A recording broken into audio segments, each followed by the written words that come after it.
10 টাকা 10 টাকা 10 টাকা বাজারে কিন্তু টমেটো এখন 10 টাকা কেজি।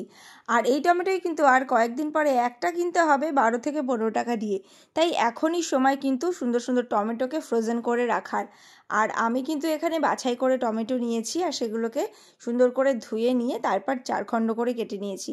এবারে একটা কড়াইতে আমি সেটাকে বসিয়ে দিয়েছি, কোনো রকম জল ছাড়াই, শুধুমাত্র অল্প ভিনিগার দিয়েছি আমি এর মধ্যে 4 চামচ মতন। তারপর এটা ঢাকা দিয়ে রান্না করেছি বেশ 7 থেকে 8 মিনিট। দেখতে পাচ্ছ কীরকম জল বেরিয়েছে।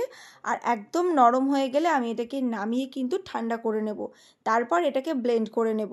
এই ব্লেন্ড করার পর কিন্তু আর ছাকার প্রয়োজন নেই, কারণ যেহেতু আমি কোনো পিউরি বানাচ্ছি না বা সস বানাচ্ছি না, আমি এটাকে সোজাসুজি স্টোর করতে চাই।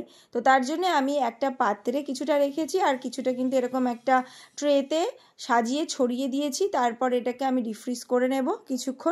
তারপর কিন্তু এটাকে নামিয়ে কেটে কেটে আমার নিজের ইচ্ছা মতন সাইজ দিয়ে নেব। আর সেগুলোকে কিন্তু এবার এগুলো যতক্ষণ ডিপ ফ্রিজে একদম হার্ড হয়ে যাবে তারপর এগুলোকে আমি বক্সে করে রেখে দেবো। আমার যখন যে তরকারির জন্য প্রয়োজন তখন সেই পরিমাণে বের করে নিতে পারবো। তো এভাবে আমি এবছর টমেটো ফ্রোজেন করছি। তো তোমাদের কি মতামত বা তোমরা কিভাবে করো অবশ্যই আমাকে কমেন্ট করে জানিও।